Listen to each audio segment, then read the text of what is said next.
Do you believe in ghosts?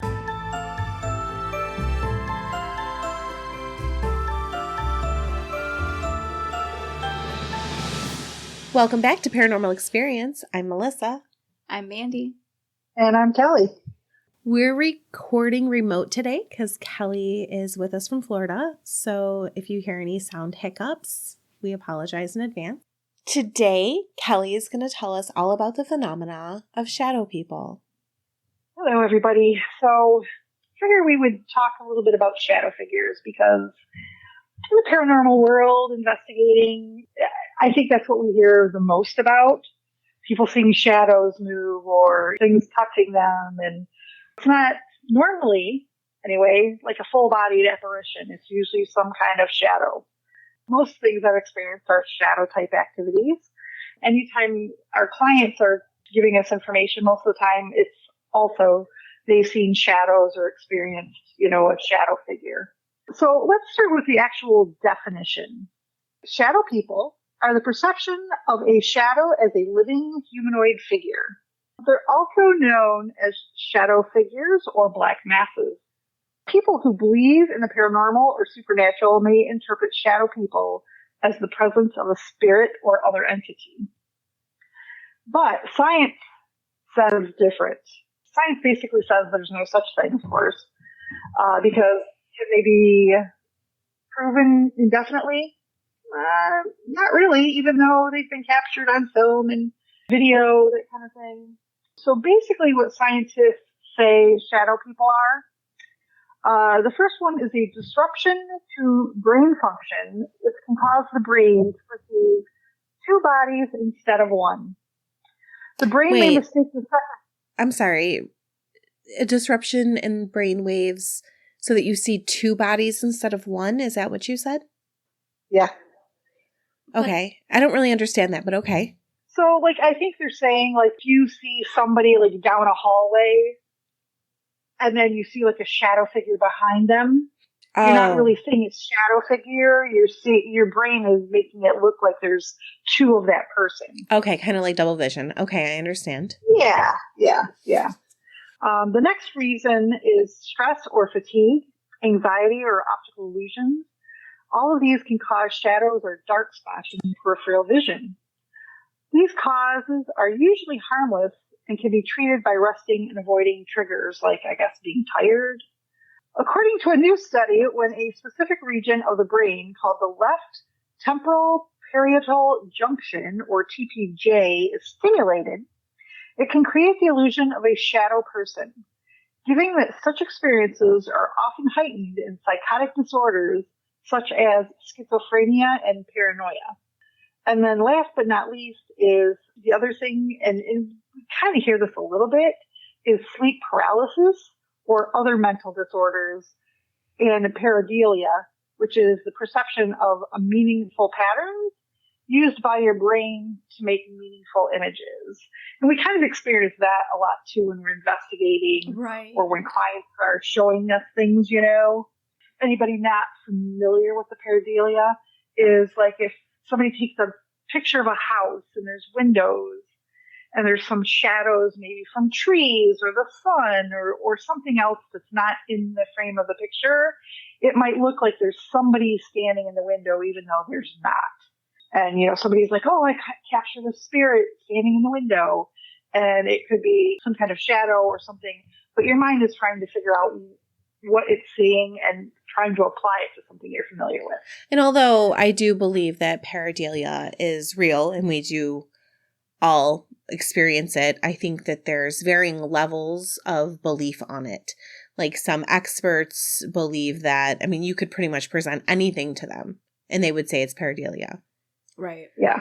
Whereas I am not of that belief, Well, I think that at least the three of us, we like to look at something and try to figure out, and then if we can't, then I would think that it's not pareidolia. But going back to what the scientists say about, seeing a person and seeing the shadow behind them, I do understand that concept, but the few times that I feel like I've seen shadow people, there's been nobody else there. You know what I mean? Right. Like, it was nobody to shadow. double. Yeah. Yeah. No, and we can talk as we kind of get to the part about the different kinds of them. We can talk about our experiences a little bit more, because I like to think I'm very questioning when people are like, oh, I saw this, or I did this, or I had this experience. And it's like, okay, well, give me some proof. But sometimes it's just, you're going to believe it or you're not. Yeah, sometimes there just is no proof. I mean, if there never is, really. I mean, if there was, we would be able to prove things, right? We can't.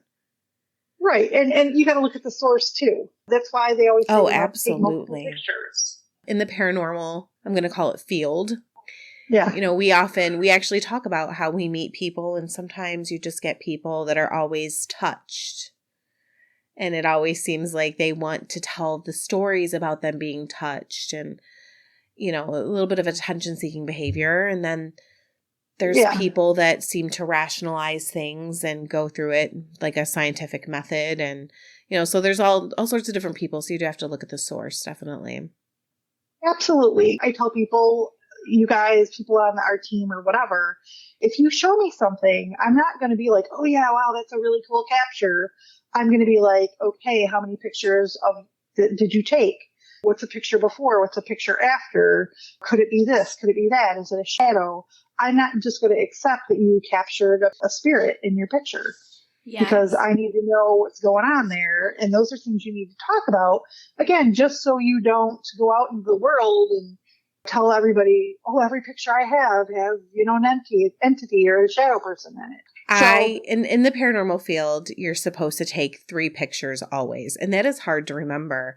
And the one time I got a paranormal picture, one time, at least I believe it's a paranormal picture, I did not take 3. Yeah. And it has been a bummer because I would like to know what would have happened before or after, or, you know, depending on where that picture fell in the 3. But Melissa and I, like, on the way home from some investigations, you know, we'll talk about, you know, the night and what happened. And there's just been a few times where we've, like, you know, we'll try to figure out, like, what else could it have been. And the best thing ever, and it, you know, it's less times than not, you know, it doesn't happen a lot, but there's just those few times that we cannot figure it out. And that is the most amazing feeling. Yeah. To me, what the most amazing feeling is when I'm sitting there and I'm kind of stressed and I'm like going through everything and I'm just like, what could this have been? What could this have been? What could this have been? And then, like, that one night that I got that picture in particular, I was going through the photos on the way home. I found the picture and I'm like, what could this have been? And then I'm like, oh, but we got this on our audio. What could this have been? Oh, we have something else on our audio. What could this have been? This happened and this happened. And then finally I was like, how many things have to happen before I just say it was actually haunted? Yeah. Yeah. I know. I feel the same. And the other thing I learned too is that if you just feel like you should be taking a picture, then you should take a picture because something's telling you to take a picture. I unfortunately never have feelings. I know a lot of people do. I never get that. I've never got to experience that. I just don't have. Well, it's not like I get a feeling that there's something there. It's just like my brain goes, hey, maybe you should take a picture. You know, so I'm like, oh, okay. You know, not expecting to get anything, but pictures are free nowadays. You know, just take as many as you want. That's true. So they are free nowadays. Yeah. So a little bit of history for shadow figures. One of the earliest paranormal phenomena known to be recorded in history are shadow people, or people experiencing shadow form of whatever type. They're called different names for different regions and different belief systems. Stories of shadow figures appear in numerous cultures around the world. So it's not just something the American paranormal shows are showing, suggesting a potential universal archetype related to the fear of the unknown or the darkness. There's shades. Those are from the underworld. I'm sorry, what are they called? Shades. Shades? You know, like the things you pull down. Okay. Shades. Shades. Yeah. Okay. So they're part of the underworld belief. It's a spirit or ghost of a dead person from mythology. So that's pretty much what we kind of see them as, right? Or that's what I think most of them are. Yeah. The other is they call the dark figures jinn, and that's from the Islamic faith. And again, I'm probably going to mess up some of these names too, but bear with me. It's then hard. Yeah. People on the internet don't realize how hard names can be when you're podcasting. So then there's the Nalusa Cheeto from the Choctaw Native Americans. And this is also known as the soul eater. So if you see it, it's going to eat your soul. Ooh. Yeah. And then there's the Tariq Souk from the Inuit folklore. They talk about it being a shadowy figure. And then they also talk about the same kind of form in early Roman ghost stories. So that's kind of interesting.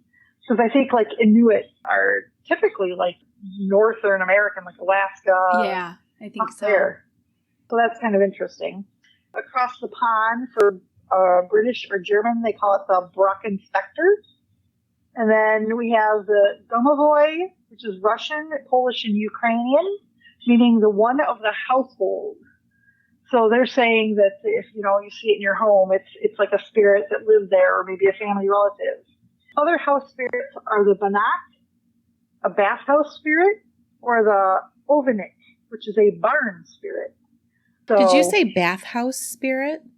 Yes, I did. Okay. Oh, spying.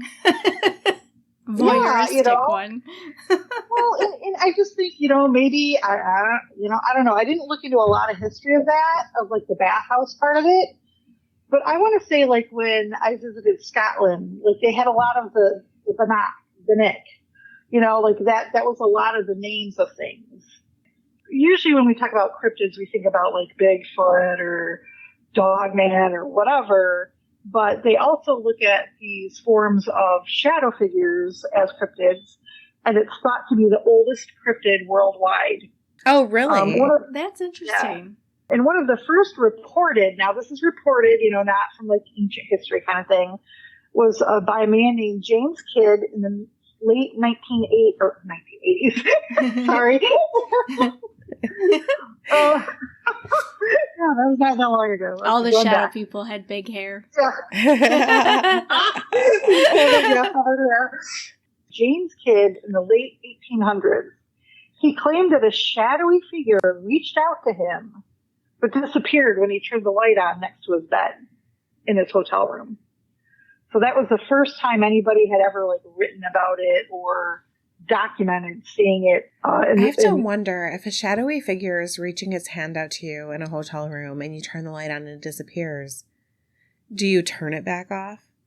Because, like, can you just not see it and it's still there? Or is it gone? Like, I don't know which would scare me more, leaving the light on or turning it back off to check. Right. Well, at least with the lights on, you can see it coming, right? Maybe you can't. I don't know. Yeah, I'd probably leave the light on. But I'm thinking of 1800s. I mean, did they have? I guess it depends on when it is. Maybe it was a candle or a lantern. Yeah, or like a lantern. Yeah. So over the hundreds of years that they've been talked about or documented, they have been described as curious onlookers from the spirit world, guardian angels, omens, something evil, demons, manifestations from a parallel universe, or ghosts. So we can talk about a little of all of that, right? And this is another thought that they have, is that the entities are beyond the color spectrum that our eyes can see. Ooh, that's an interesting thought. I thought that too. That's why we see them as shadows, right? Oh, that is really neat. That was like an aha moment. Yeah, right? It was. I felt the light bulb. Especially, I feel like that kind of goes with what I was just saying about the dark. Like, if you could only see it in the dark, but like you can't see it in the light, but it's still there. We had talked about it before. It's like scientific is why you see things in your peripheral. But a lot of people that I've talked to or we've discussions with in the past, it's always kind of like they see something out of the corner of their eye. Yeah. And it's just kind of outside of your field of vision. And sometimes I wonder if maybe it's because you really don't want to see something, or whatever is there doesn't really want to be seen. So, that's what I've wondered, yeah. So let's begin and talk about the different types of shadow figures that have actually been documented, as I use my finger quotes. So the first one is a shadow animal. Now, this one is just exactly what it sounds like. Seeing or experiencing a shadow figure in the shape of an animal, be it a cat, a bird, a spider, or there has been documents of somebody seeing the shadow figure of an ape. Ooh, that's a big one. Yeah. Yeah, that where are you going to do that at? But right. I've seen cat ones. Have you? Yeah, after I had a cat die in my house, when I would look, his bowl was in the laundry room, and when I'd be standing in the kitchen and look in the laundry room, I seen a shadow of a cat by the cat bowl. I was 50-50 because, like, part of me, thought, oh, like, maybe it's the ghost of my cat. But then the other part of me was like, did I just see that because I'm used to looking in there and seeing him by the bowl? Like, did my brain expect me to see the cat? Yeah. So I saw the cat, or was it? So, yeah, but it was kind of cool. I mean, it was just like a black shadow of a cat. Yeah. Timmy, my son, is 13, and he has for most of his life claimed that he sees a shadow cat. Okay. It's been years. Here, too? I don't know about here. But what's interesting is that I don't see the shadow cat. And I think I'm going to be in the minority here because I don't think I see shadow people. And I think most people do. And I can't say never because I have seen blobs in the corner of my eye, but they've never been human shaped or animal shaped. So again, it happens to other people, but not me. She feels left out. I do. Well, yeah. Don't feel left out. It's not like I've seen them all of my life. I mean, once in a while, you get that thing out of the corner of your eye. But I honestly have to say, because of what we do, right? I mean, we investigate, we go places where things are supposed to be, or we know people have passed away, or whatever. I mean, we're out there looking for them. I think that's a little bit of a difference from like the normal person, because we're actually out there looking for them. Maybe they've always been there and now we're just paying more attention. True. Some people, maybe they don't want to see them. And maybe that's why you're not seeing it. Maybe we'll have to work on that. They do say though that like the shadow figures for animals are a little more rare and harder to identify. Obviously, Mandy, you had a cat. Mm-hmm. You were kind of, like you said, used to seeing it because of their size, obviously. And then because normal investigators or people going places aren't really keyed into looking for a shadow spider on the wall or a, cat or dog. I don't know if you guys know this or not, but one of the places we like to go, the Lighthouse, people have seen a shadow cat there. There was a cat that one of the owners had or something. And in the actual lighthouse? Just on the grounds. On the grounds. I don't know if they. Okay. Yeah, I know they've seen it outside. I don't know if they've seen it inside, but yeah. So I thought that was kind of interesting. The next one is the black smoke or mist people. Ooh, that sounds really scary. I know, doesn't it?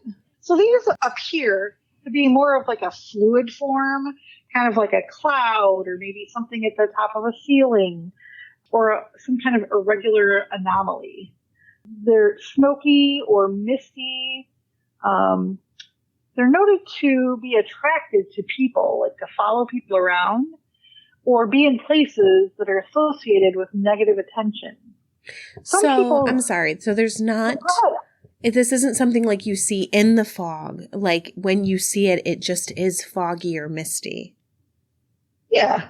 Yeah. It's just like, instead of like a person form, it's just kind of like a cloud or maybe a mist you see. Interesting. Like moving across a doorway or something like that. Or, a lot of people talk about seeing like a mist on the ceiling or something like that. Yeah, my ex-husband, before we were married, we were roommates and we each had our own bedroom. He came in my room in the middle of the night, terrified, and literally slept with me because he said that there was a shadow on the ceiling of his bedroom. And it freaked him out, and he said it was moving, and the way he described it, like I'm picturing like this mist, what you said on the ceiling. And he, like, it freaked him out. He was very, very afraid. If you're not expecting it, that would be kind of freaky, I guess. Yeah, when you're trying to sleep. No. Yeah, or in your own home. I mean, I think it feels very violating, right, to have anything in your room when you're trying to sleep. Yeah, that's true. Because while you're sleeping, you're vulnerable. You're vulnerable. You want to be safe. Yeah, that's very true. The few I've seen have not been in my home, and I don't know what I'd do if I did see one in my home. I'd probably sage or something. The next thing with like the mist people or the black smoke is basically people when they see them, they have a feeling of dread, or when they experience this type of shadow, it's not a good, happy feeling. They don't think it's grandma or whatever. Oh, right. So the next one, and I kind of had a hard time with this one. You guys can tell me what you think, but it's called the peeking shadow. So it's often associated with maybe the form of a child. Ooh, that's like what I saw in my hallway. Remember when I talked about the small ones that peeking in the hallway? Yes. It's reported as like something that just kind of hangs back, maybe just peeking around, like you said, like a doorway, kind of like a curious kind of entity. And honestly, myself, I don't know. I don't like, and I know they're out there, but I don't like thinking of a child being eternally earthbound after death or something, I mean, it just kind of breaks my heart a little bit. I don't think I would think it was an actual child. If you look back at like Slavic lore and stuff, I think that there's a lot of things that like take on. And I agree with you. Sometimes I wonder if, because it is sad, I mean, really, to think of anybody being bound here and stuck here, but sometimes I wonder, like, do they go back and forth? Like, right, maybe just because they they're here doesn't mean they're bound. Right, like maybe they can go anywhere. I don't know. Right, we really don't know. We don't know, and it's like kind of like what I like to believe anyway, even about, adult type entities, is like you said, they're not earthbound. They can come and go and whatever. A lot of them, my thing is, I think a lot of them come back because they want to see somebody, or they want to visit somewhere that they're comfortable with, or, experience something that they loved while they were alive. Right. And why would it be any different for kids, I mean, if they had somewhere, that they love to go or visit. And I've had a couple of experiences with childlike entities, is what I'll call them. We were doing a investigation, like people came and to investigate with us in this museum. There were some like older like farming equipment, sleds for like young kids, old time. And one of them was said to be the toy of this young boy that had sled and, I don't know, hit a tree or something and unfortunately passed. We actually got a picture. The way this museum was set up, they had like around the corners, they had like those like big mirrors, like they have in hospitals, so you can see if somebody's coming down the hall and each other. So they had these mirrors, and we were kind of like at the opposite end of the museum, and we were looking in the mirror because nobody was down there by the sleds and the wagons and things. And I don't know what else it could be, because we went down there later and there's nothing, but it looks like a little boy in like a black, kind of like, what they would wear in the olden days, like, on the farm, like just pants and a shirt, a white collar kind of thing. So anyway, that was kind of strange. And then the other time I was investigating a house in Ohio, we had some equipment out. One of the people I was with thought that we were interacting with a young girl. Mm-hmm. Every time we'd talk, they'd set the equipment off or whatever. And I think we had it like sitting under a piano. And so it kept going off and kept going off. And the person that I was investigating with said, hey, well, let's put it on top of the piano. And I'm like, no, I don't think so. I said, I think they're not going to like that. They want to stay under the piano. And they put it on the piano and then they were gone.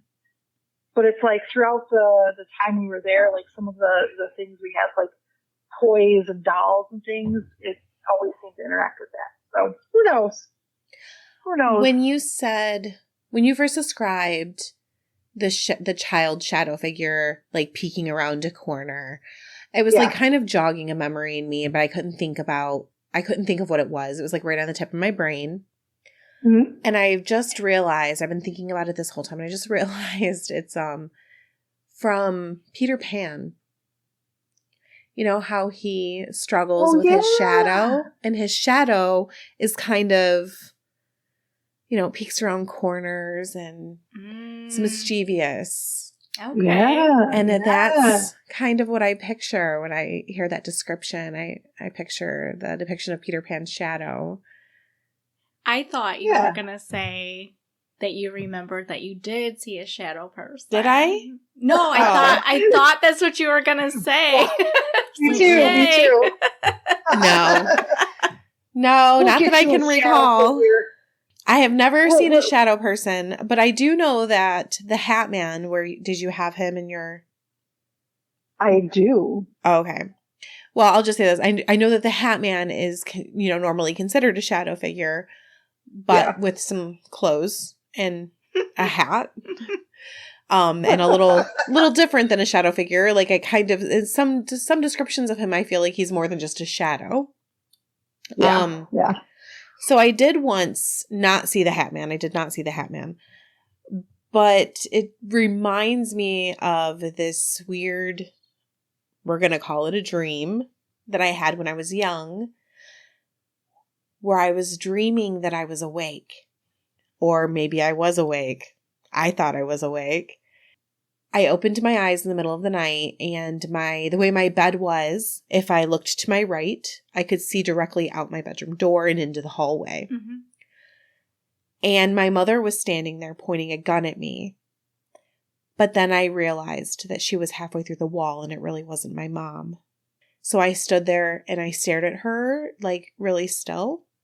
And then eventually I, like, slowly put my head, like, under the cover. And I'm assuming eventually fell back asleep, woke up in the morning, and, everything was normal. And I never told my children about that. But when my daughter was a teenager, she had a dream that she woke up and I was pointing a gun at her. That's so weird. I was not halfway through the wall, though. Isn't that weird? It is weird. That is crazy. Yeah. So when we were actually... You were researching for the episode because you were leading this episode, but I was also like looking up some things about shadow figures just, to be able to add in some stuff. I was actually trying to find, like, is there legends of like something that takes the shape of your mother? Oh, yeah. And I didn't find anything. That's almost scarier.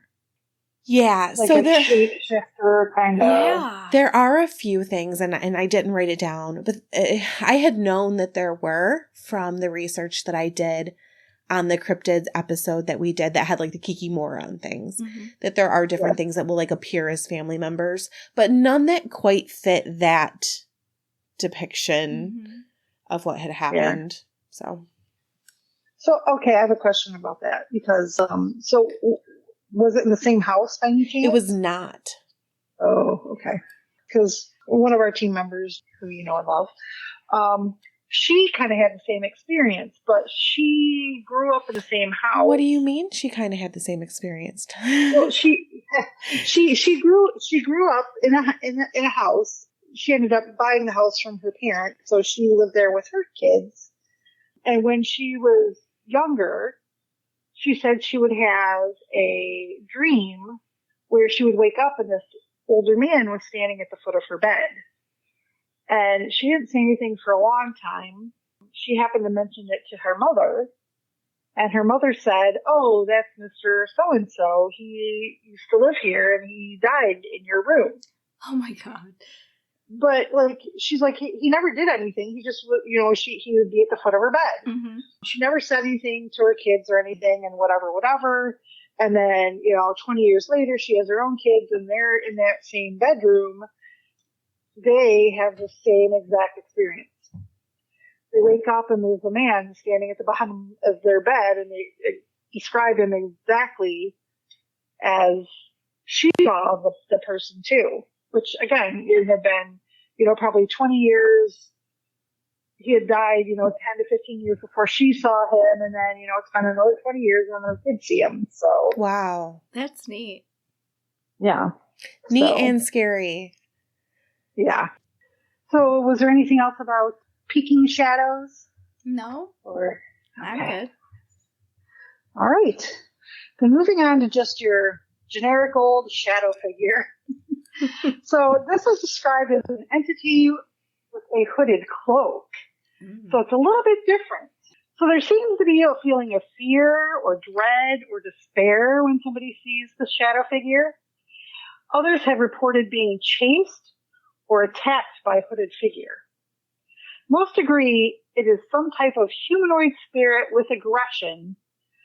More reports of being bruised, scratched, choked, or held down. In some cases, sound like maybe it could be sleep paralysis.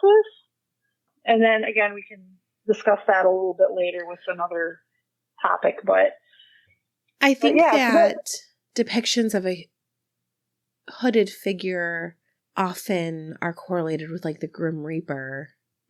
Yeah, I kind of thought that too. Yeah. So I don't know why it's just a shadow figure. Why they don't call it the hooded figure? I mean, I've never run across anything like that, thankfully. Right. I don't really want to. Yeah, exactly. And the next one after that one is the Hat Man, which we kind of discussed briefly. It's basically not to be confused with the hooded figure, but the Hat Man clearly has a defined hat, possibly a fedora type hat, as well as a trench coat, cape, or cloak. Sightings seem to be in hostile environments, but those who have experienced Hat Man says that he doesn't appear to mean harm to anybody, but is more of a watchful type of entity, or gives off a lurking vibe, which I don't like the lurking part, but some feel he might be foretelling of something to come, or warning those who see him of something in their near future. Me and Mandy were listening to an episode of Coast to Coast Radio where they were interviewing the woman who coined the term shadow figure. Oh, and nice. I was shocked to hear of how aggressive she felt that the Hat Man was. She talked a lot about the Hat Man. I don't remember her name. Where he was like smacking people and just like really like beating them into oblivion. That sounds more like when she was just talking about the Cloak Man. It does. Yeah. I mean, it was basically being said like that this puts people in the hospital, that people were like going into cardiac arrest. I took that with a grain of salt. I've never heard of somebody being assaulted so heavily and sexually assaulted as well. And I've never heard of somebody being assaulted so heavily and there being any type of proof of it, I guess. Because we have heard of people being assaulted. What was that? Incubus and succubus. And it was an interesting episode of Coast to Coast Radio. Yeah, I mean, I've heard some, people saying that, shadow figures are hostile or aggressive. I don't know. I mean, maybe they have a reason to be. And then one person explained it as, and I was like, oh my gosh, that makes so much sense.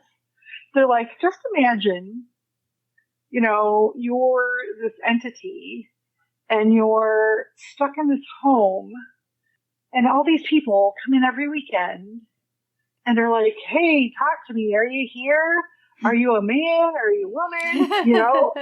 When did you die? And they just want to be part of that world again.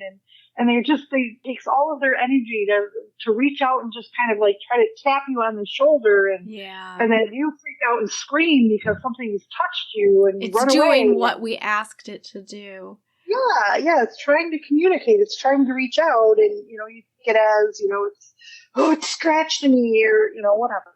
So that kind of made sense to me too.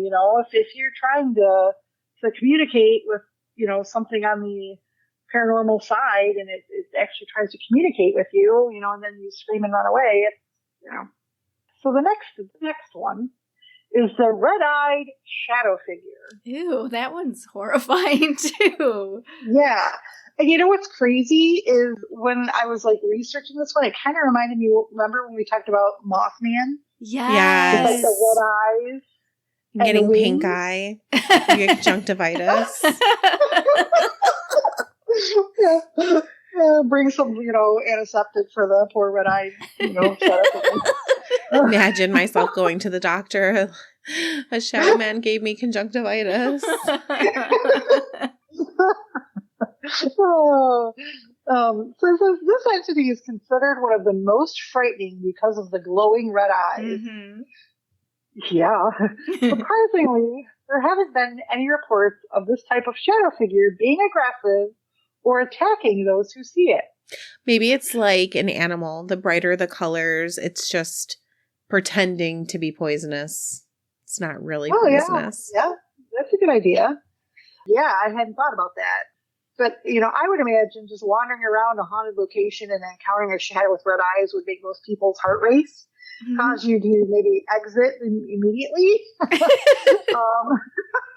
Another thought for the red eye shadow is that the fear of those that see it, that it feeds off of that energy. We talk a lot about the energy. So maybe that's the red eye. The purpose of the red eyes. Yeah, to scare you.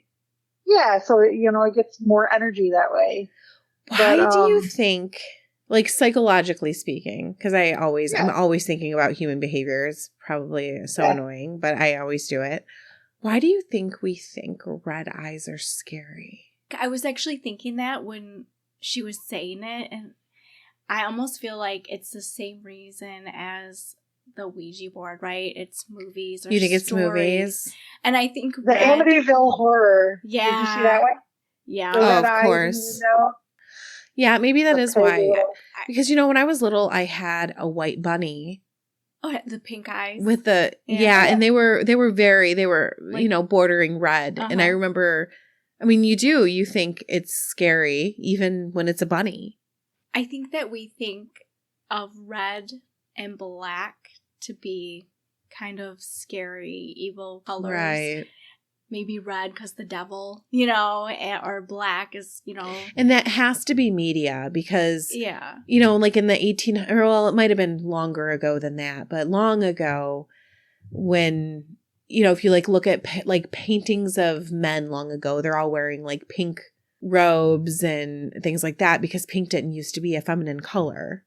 Right. Media did that to us. Right. So it's what you're right. It probably is. You know what's interesting though? You know how, like if you have a cat and you shine the light, or any animal, right? You shine the light and you can see the greeny glow on their eyes, if they're.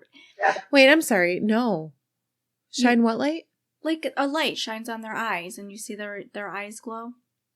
I must have never. What? It's kind of like when people back when you used to take pictures with like flash bulbs. Oh, when you're taking a picture, but you can see it like in real life though. Like if you shine a light, you can see it on the animal. I don't think I've ever shined a light. You've never had your headlights like shine on a raccoon's eyeballs, or a dog, or a cat. My headlights I have. No, you're right. Okay. So anyways, remember when we were driving down that street? Yes. But. My point of all that is Hatchet Man Road. When you have a Siamese cat, their eyes glow red when the light hits it.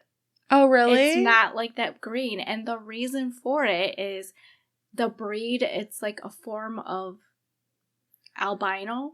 Oh, really? Yeah. So that's why they've got like the darker patches and the lighter patches and their eyes are blue. It's like that albino gene.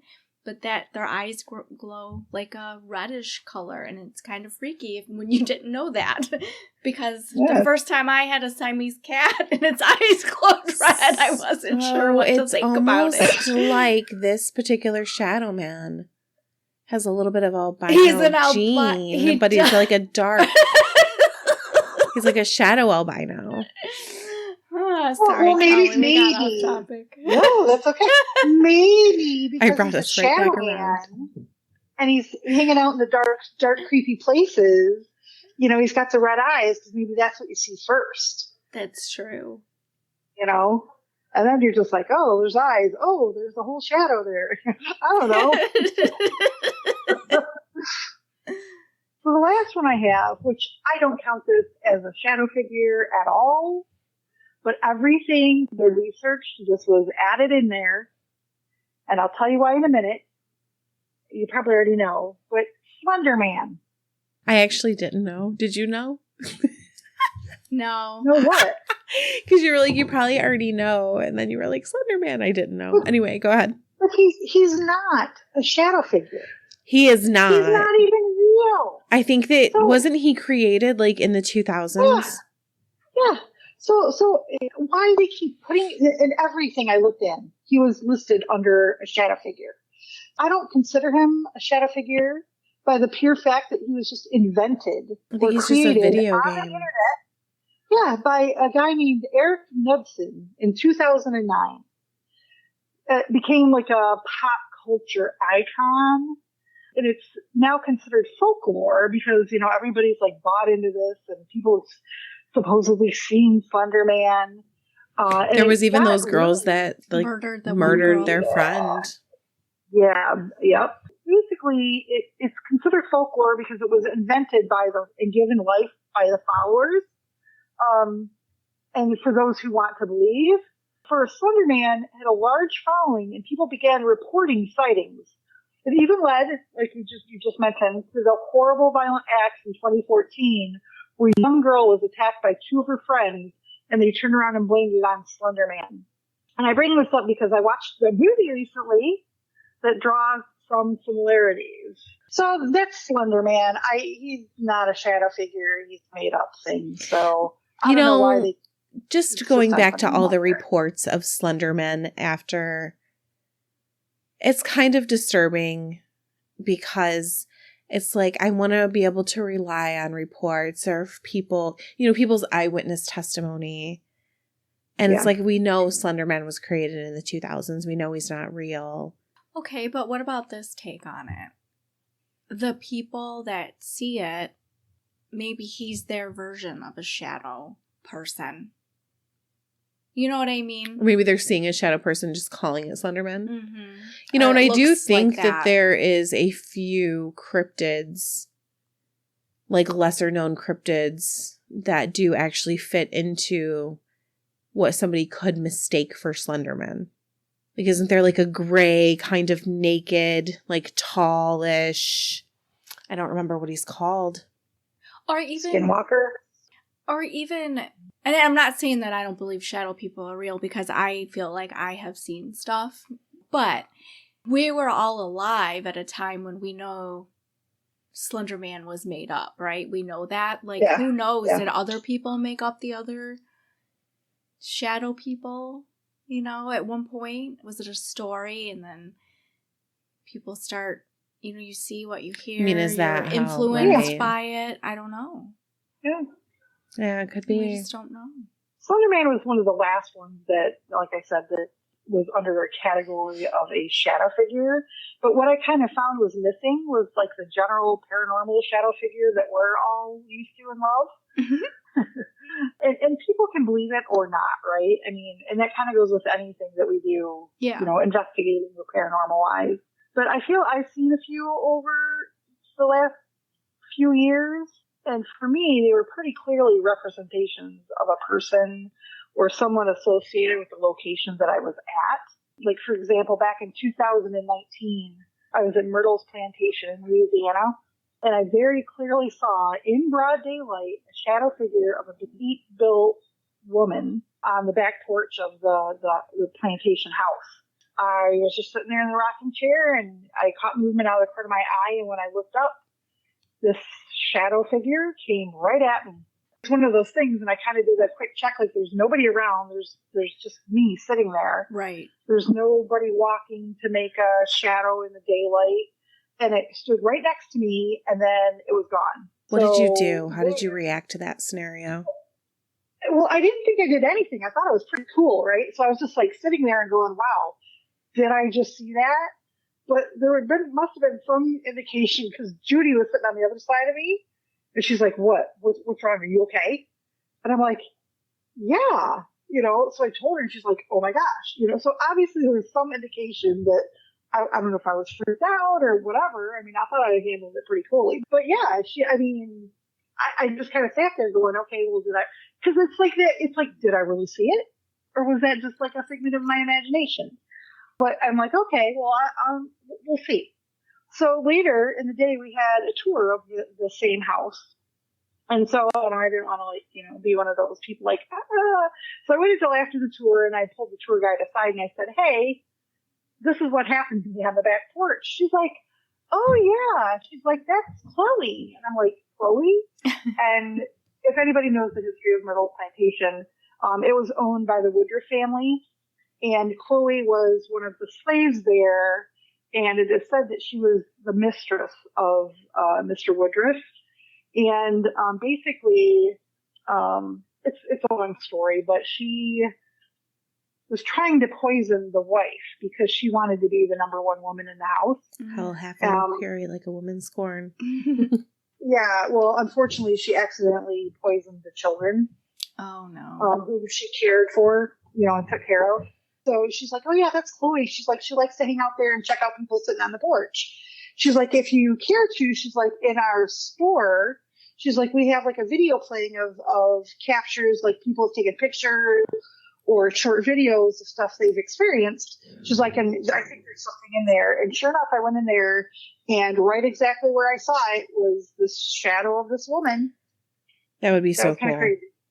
You know what's interesting too is I feel like a lot of times the stories of shadow people, when you look directly at them, they disappear. So that's really cool that she did not disappear. Yeah. It's almost like she was coming at you like you were another woman. Yeah. She didn't hang around very long, but that was pretty cool. That was the first time I was like, wow, I did see something, And again, nobody has to believe me. Nobody has to be like, oh, whatever, you're full of beans. But it's like an experience I had. Yeah. And I had the lady to tell me that that was something people had experienced, and I had the actual picture, So it was kind of cool. The next one that I experienced, and I was not the only one, was at the Ohio State Penitentiary, right? So we were up in the attic, and there were 5 of us kind of sitting in a semicircle, and we were just in complete darkness talking. And we had heard some sounds coming from the back of the attic. We were just sitting there, and it had to be the craziest thing because we all 5 of us saw the exact same thing. All of a sudden, it looked like there was a spotlight on the back of the wall, and there was this ginormous shadow figure of a man, and he had to be 7 foot tall. And he just stood there, and we all just glared at it, and then the lights went out, and we all looked at each other, and we're like, did we all see that? We're not hallucinating, right? We all saw that, and we said, yeah. That's cool. It was crazy. And we spent probably a good 45 minutes trying to debunk it. And there was no way. It was crazy. Me and Mandy, we've been there and we didn't really get much when we were there. Maybe a few small things and whatnot. Mm-hmm. I mean, it's a wonderful place to go, even if you don't get anything. Cool just to visit. I mean, the prison is just so cool. But I feel like I hear that a lot from people that they don't get anything when they go. But when I do hear of people getting something, it's huge. It's huge. It's like whatever it is lays low, and when it shows itself, and it's usually when I hear these stories, like earlier you were saying, you have to consider the source.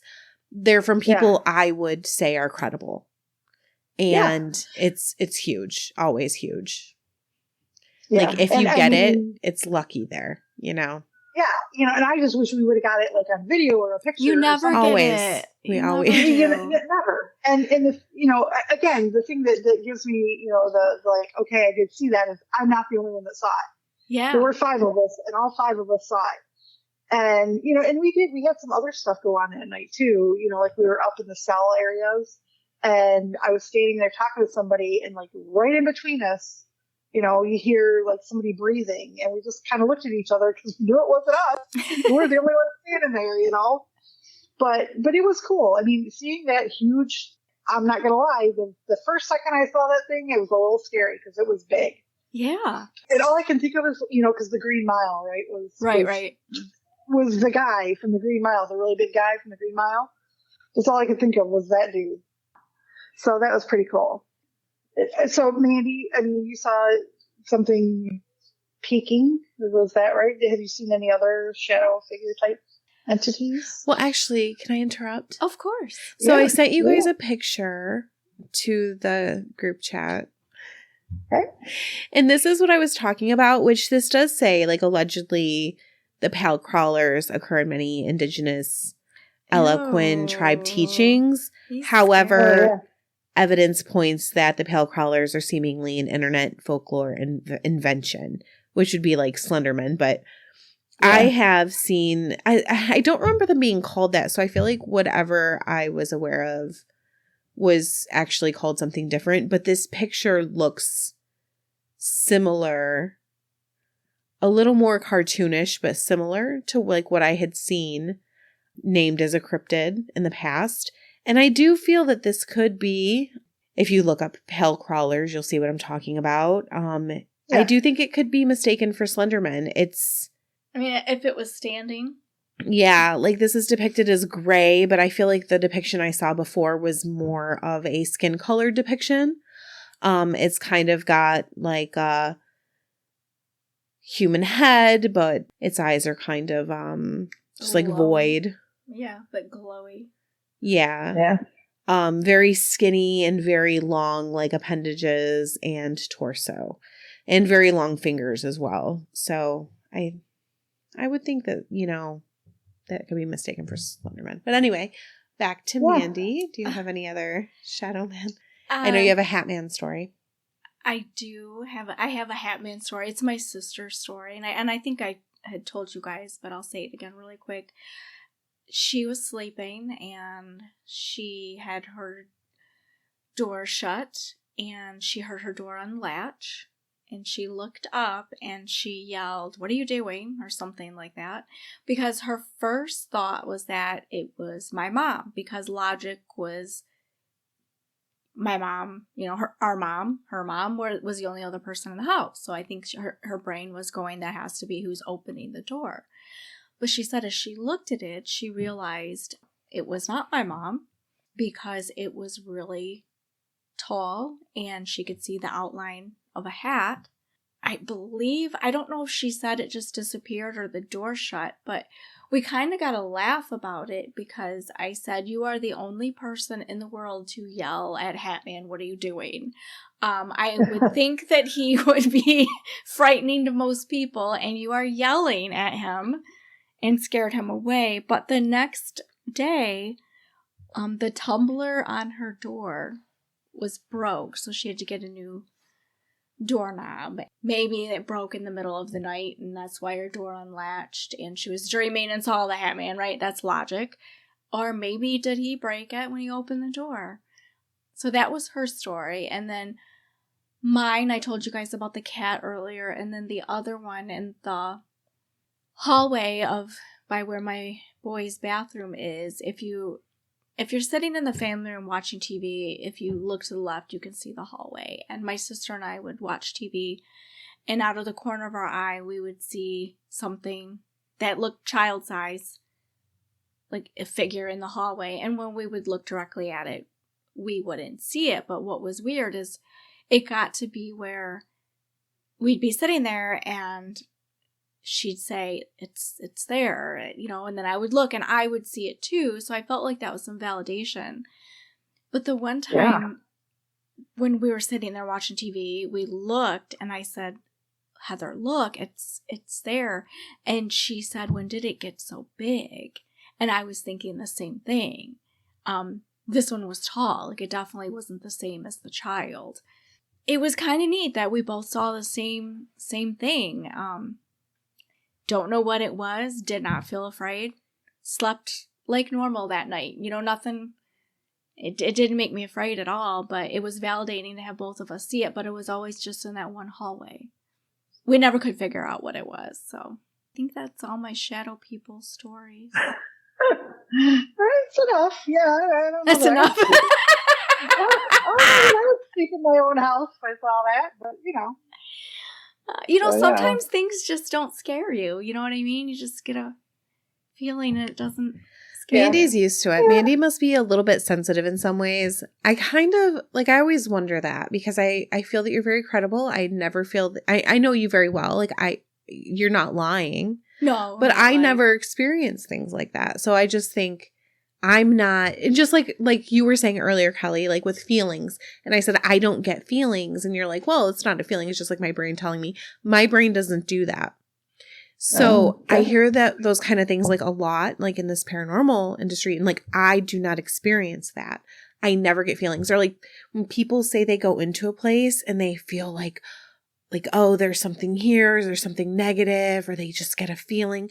Never. That never, ever happens to me. The only time it has ever happened to me was not anything paranormal. It was something, I don't want to say real because paranormal is real, but it was something of this world. I was young. I was probably 12 and I was with my cousins. They lived out in the country and I was walking to go get them for dinner as my aunt had asked me to. And I was going to cross a patch with a lot of grass, tall grass. And all of a sudden I was going to puke. It was so bad that I was keeling over. I couldn't stand. I couldn't go any further. I had to turn around and go back. And then when I turned around and went back, the feeling subsided and I tried to still go get them. Anyway, there was a snake. So my body was telling me, don't go forward. There's danger. But I've what never. If it wasn't your body? What if it was a guardian angel or something stopping you? I think it was just my body. I don't know. I mean, it could be anything. I don't know, right? We don't know. Anything's possible. Yeah. But so that's the only time. But I think that I'm just not as sensitive, and I think you have a little bit of sensitive something. We know Kelly has a little bit of sensitive something, and I'm just not. Which really. Because I would like to experience stuff like that. But really it's good because I feel I have this logical, I feel I'm always very logical. Yeah, you are. But I feel like Kelly and I are both logical too. We just I don't feel you're not logical. Debunk what it is. I just feel I feel that's my thing. But you know what? If you were just to ask me and we weren't sitting here talking about paranormal stuff, I would tell you that I didn't have any type of abilities at all. I would tell you, no, I don't get that. But when I sit here and I think about it and I tell the stories, I guess I can see what you're saying, but yeah. I don't ever go in a place and feel it's evil. I guess I've never really thought of that before, but no, you do have. I mean, maybe something draws them to you. I also do think, though, that my sister was involved in a lot of this. Even a lot of the stories maybe they were drawn to her. Right? And maybe it was all because of the Ouija board. A lot of times, though, when I was seeing the shadow stuff in the hallway, she was always there with me. So maybe they were drawn to her. Something was attached to her. Mm-hmm. Well, and I kind of think, I kind of think you have to want to be able to see that kind of stuff or feel that kind of thing. I feel you have to try to open up a little bit. Yeah, I don't know how to physically, if you were to say open up, I don't know that I would know what to do. Well, no, you just have to, I don't know, you have to be open to the possibility, I guess. Because Judy's not either. But I am open to the possibility. I think you got some work to do. We'll help you. So what about Judy? Well, Judy doesn't either. She doesn't want to see anything. She doesn't want to feel anything. She's pretty much a brick wall when it comes to the paranormal stuff. She I wouldn't expect that from her. Stuff. Oh yeah, she is. I mean, the one place she actually did have some experiences. Well, she was with me at Ohio State, so she saw that. But was Waverly. She felt that she, had a couple experiences there too. I think you got to be in the right mindset. We'll work on that, Melissa. We'll work on that. Okay. All right. So kind of back to the Slender Man phenomenon. Mm-hmm. So as mentioned, I think it kind of ties well with the movie that you had me watch about this topic. To those listening, Melissa stumbled upon a 2013 movie called Shadow People. The movie is based on mysterious death based on a viral sleep study. Now, the sleep study part of it wasn't real. That part was all fictitious. They're back in, I think, the 70s, and then again in early 90s, there were a couple of situations where people were experiencing what they called shadow people, and then they were dying in their sleep. So, but I think after watching it, because it has some reality based into it, all right? So there's a night radio person, and somebody calls in, and they're having this experience, and then they end up very shortly passing away after saying that these shadow creatures are after him, and at night they come after him, and then he dies. So this movie is kind of interesting because it's movie, but it's kind of gives you the feel of like documentary because it has some of the real people from the scenarios in the 2000s. The nighttime air person's on there. His producer comes on and talks. Some of the people who knew the people that passed away from these shadow figure experiences. The nighttime radio personality kind of gets swept up in the whole thing and does all these crazy things, and he's going to give it all out to the world.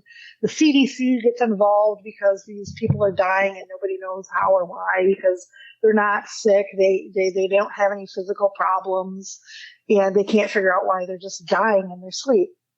There's video documentation from their friends, CDC people that were actually involved in it. Spoiler alert. It really wasn't shadow figures killing these people, these healthy people, but they've investigated it and they're calling it death by SUNDS, SUNDS, or sudden unexplained nocturnal death syndrome. Oh my God. Yeah. So they believe, and I kind of think this kind of goes with the Slender Man thing, it's like a placebo effect caused by mass hysteria from the first young man. Because, he talked about this on the radio, so all these nighttime listeners were like, oh my gosh, he's being attacked, because then they all heard that he died, right? So, there's something to this, because basically it was this syndrome caused by mass hysteria of the fear of people from what they had heard. And so this DJ gets to the point where he's going to go on like a national news channel and talk about like the sleep study and how they unleash these shadow people and they're killing people. And the lady from the CDC talks them out of it, saying, all you're going to do is you're going to kill more people because they're all going to start thinking this is real. And again, it's kind of like a Freddy Krueger type thing, right? Yeah, exactly. Oh. Exactly. So it was kind of cool. If you believe it has power over you.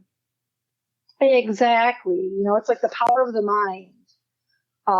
So that's kind of what the movie turned out to be, because I was, waiting to watch it to think it was like some, like shadow figure scary kind of thing. But in the end, it was, pretty straightforward. Something logical. It is. But it's there's always a logical explanation for a paranormal occurrence.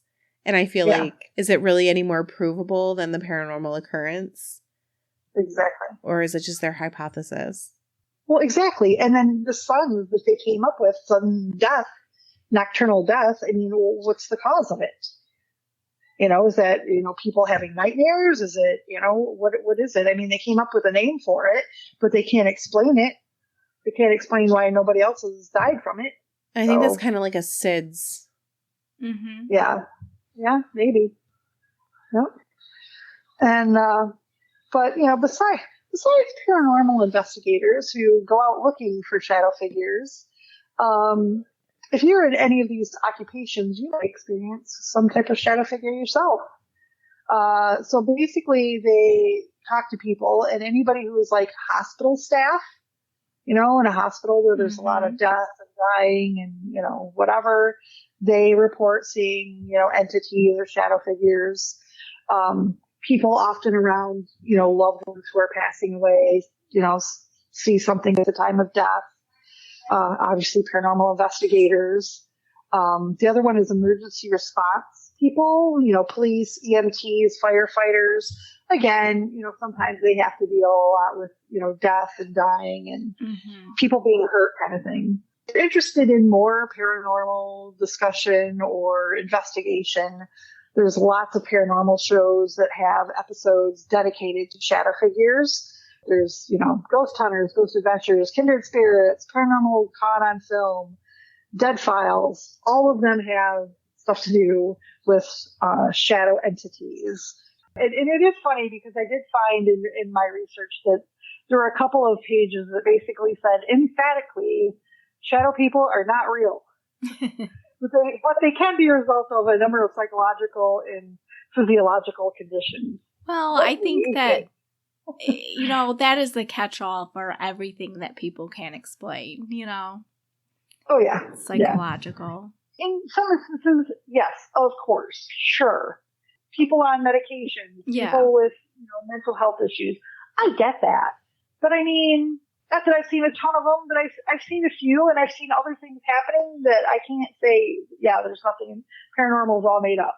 I can't say that. I mean, I heard a disembodied voice once, and I never thought that I would hear anything like that. I didn't really think it was real until I heard it myself, and Mandy heard it with me, alongside me. Yeah, see, isn't that cool? You have the validation. You both heard it. Yeah. It is a lot nicer when more than one person experiences it. Yeah, well, you remember when we were in the Bell Mansion, you guys spent the night there? Yeah. Right? I might have told you this. You guys were getting ready to go to bed or whatever, and Judy and I had to go down to the basement to get my gear because we were leaving.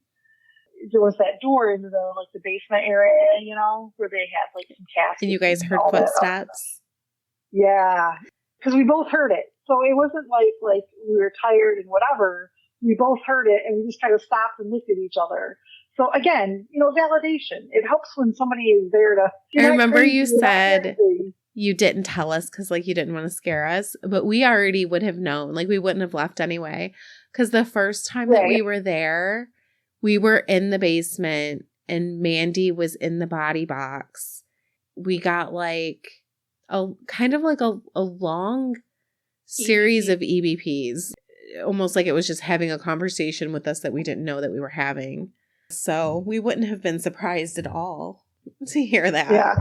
I actually never listened to our audio from the second time we went. I should do that. I should just... When we went to the Bell Mansion last time. There's probably all kinds of stuff on it. You have no idea.